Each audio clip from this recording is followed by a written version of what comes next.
High, দেখো আজকে আমি আবার তোমাদের কাছে চলে এসেছি একটা নন বেঙ্গলি ডিশ নিয়ে। তো আমি আগে এটা কোনো দিনও খাইনি, কারি। তো এখন আমার মেয়ে বৌমা আর কি নন বেঙ্গলি, তো ওর জন্য আমাকে এই ডিশটা বানাতে হয়। ওর থেকে আমার শেখাই রান্নাটা, ও আমাকে বলে দিয়েছে, আমি সেইভাবেই করেছি, অনেকবারই করেছি। তো ভাবলাম এবার তোমাদের সঙ্গে একটু শেয়ার করি, তোমরাও একটু খেয়ে দেখবে তোমাদের কেমন লাগে। আমার কিন্তু দারুণ লেগেছে, আমার এটা শুধু শুধু খেতেই দারুণ লাগে ভাতের থেকে।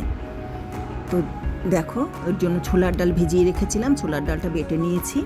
6-7 ঘন্টা ছোলার ডালটা ভিজিয়ে রাখতে হবে। তার মধ্যে বেটে নিয়ে এর মধ্যে পরিমাণ মতো একটু নুন মিষ্টি দিয়ে দিয়েছি, আর দেবো জিরে ধনে গুঁড়ো একটু ভাজা। তো এই মশলাটা আমি ঘরেই করে রাখি। জিরেটা ধনেটা হালকা করে একটু ভেজে নিয়ে আলাদা আলাদাভাবে ওটাকে মিক্সিতে গুঁড়ো করে নিয়ে আমি স্টোর করি। যে কোনো নিরামিষ রান্নায় আমি এটা ব্যবহার করি। এটা কিন্তু তোমরাও করতে পারো, খুব ভালো হয় রান্নার স্বাদ। যেই রান্নায় জিরে ধনের গুঁড়ো পড়বে মনে করো, আলাদা আলাদা করেও রাখতে পারো, দুটো যেইভাবে যেটার প্রয়োজন সেইটা তোমরা ব্যবহার করতে পারো। তো দেখো, বড়াগুলো আমরা করে নেব এইভাবে। আর এর জন্য লাগবে বেশ পরিমাণে টক দই। টক দইটা কিন্তু টক হতে হবে। অনেক সময় তো টক হয় না দই, তো একটু টকটা কম থাকে। সেই ব্যাপারে আমি তোমাদের পরে একটা টিপস দিয়ে দিচ্ছি কীভাবে টক করতে হবে দইটাকে। তোমরা রান্নাটা পুরোটা দেখবে, স্কিপ না করে, তাহলে আমি ছোটো ছোটো টিপস তোমরা জানতে পারবে। আমারও বেশ ভালো লাগবে। তোমরা চ্যানেলটাকে যদি লাইক করে দাও, একটু শেয়ার করে দাও, সাবস্ক্রাইব করে দাও। দেখো, ওইদিকে দইটা, টক দইটা নিয়ে নিয়েছি, আর দইয়ের মধ্যে পড়বে 2 চামচ, ছোটো চা চামচের বেসন। আর ওই ভাজা যে জিরে ধনের গুঁড়োটা আমি স্টোর করে রেখেছি, সেই মশলা একটু দিয়ে দেবো। আর দেবো একটুখানি হলুদ আর নুন মিষ্টি পরিমাণ মতো দিয়ে ভালো করে ওটাকে ফেটাতে হবে। আর এই রান্নাটা দইটা টক হওয়াটা খুবই দরকার, টক না হলে রান্নাটা স্বাদই আসবে না। তো এটাকে এবার দইটাকে ভালো করে ফেটিয়ে নেব। এবার বড়াগুলোও দেখো হয়ে যাচ্ছে। ওদিকে দইটাকেও ভালো করে ফেটিয়ে নিয়ে আমি রেডি করে রাখছি। আর ওইদিকে তোমার একটুখানি লাগবে একটু আদা রসুন, একটু ঘষে স্ক্রাবারে ঘষে আমি রেখে দিয়েছি। ওইটা রান্নাটাই ব্যবহার করব, মশলার মধ্যেই এটাই যাবে, আর কিছু না। আর যেটা তোমাদের বলছিলাম, দই এই যে জিরে ধনের গুঁড়ো দিয়ে দিলাম, দিয়ে একটু নুন মিষ্টি দিয়ে দিচ্ছি। এটা চিনি দিয়েছি আমি মিষ্টির জন্য, তোমরা চাইলে গুঁড়ো দিতে পারো। আর যদি টক না হয় দইটা, একটু হলুদও দিয়ে দিলাম। দিয়ে এবার ভালো করে এটাকে ফেটাতে হবে, স্মুথ হবে ব্যাটারটা। দিয়ে এবার দেখো তেলের মধ্যে এবার একটু মেথি ফোড়ন দেবো, একটু মেথি ফোড়ন দিয়ে দিলাম। দিয়ে একটু কারি পাতা দিয়ে দেবো,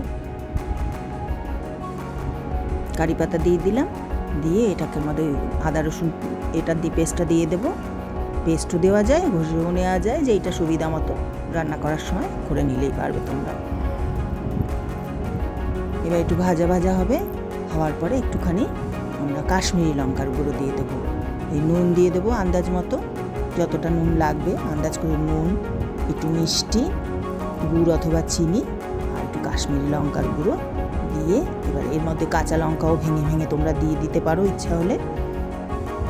আমি যেহেতু পরে শুকনো লঙ্কাটা দেবো, দেখতেও ভালো লাগবে, শুকনো লঙ্কার থেকেও একটা ঝাল বেরোবে ভালো পরিমাণে।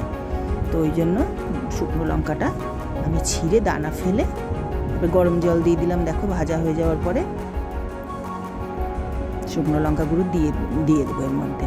দিলে কালারটাও বেশ দেখতে ভালো লাগবে। সবুজ সবুজ কাঁচা লঙ্কা দিলেও ভালো লাগবে, লাল লাল শুকনো লঙ্কাগুলোও ছিঁড়ে ছিঁড়ে দিলে ভালো লাগবে। পছন্দ মতো এটা তোমরা দিয়ে দেবে। দিয়ে এবার যেটা বলছিলাম, টক না হলে এবার জলটার মধ্যে 2 চামচ ভিনিগার দিয়ে দেবে, ছোটো 2 চামচ। লেবুটা দিলে একটু স্মেল আসবে, একটা লেবুর একটা।